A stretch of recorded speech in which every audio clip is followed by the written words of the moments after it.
గురుగారు నిత్య దీపారాధన చేస్తున్నా, నిత్య జపంలాగా జపిస్తున్నా కూడా చాలా మందికి అశాంతితో గురవుతూ ఉంటారు. ఇంట్లో మనకి దేవుడు ఉన్నట్లు అనిపించేలాగా ఏదైనా తెలియజేస్తారా గురుగారు? సంతోషంగా తల్లి. మా దగ్గర కేవలం ఆవు పెండతో తయారు చేసినటువంటి ఒక మాల ఉంది తల్లి. ఓకే. అంటే అందులో ఆవు పెండ అంటే కేవలం ఆవు పెండే కాదు. ఆవు పెండ, మైదాపిండి, ఉనుక, హ్మ్.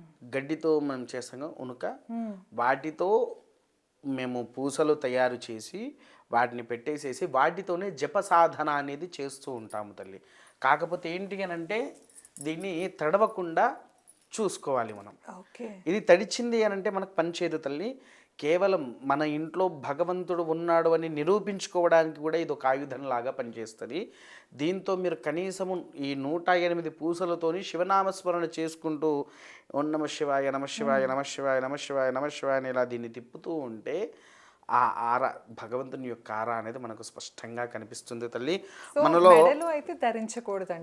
మెడలో కూడా జపమాలలానే జపమాలలాగా దీన్ని ధరించాలి.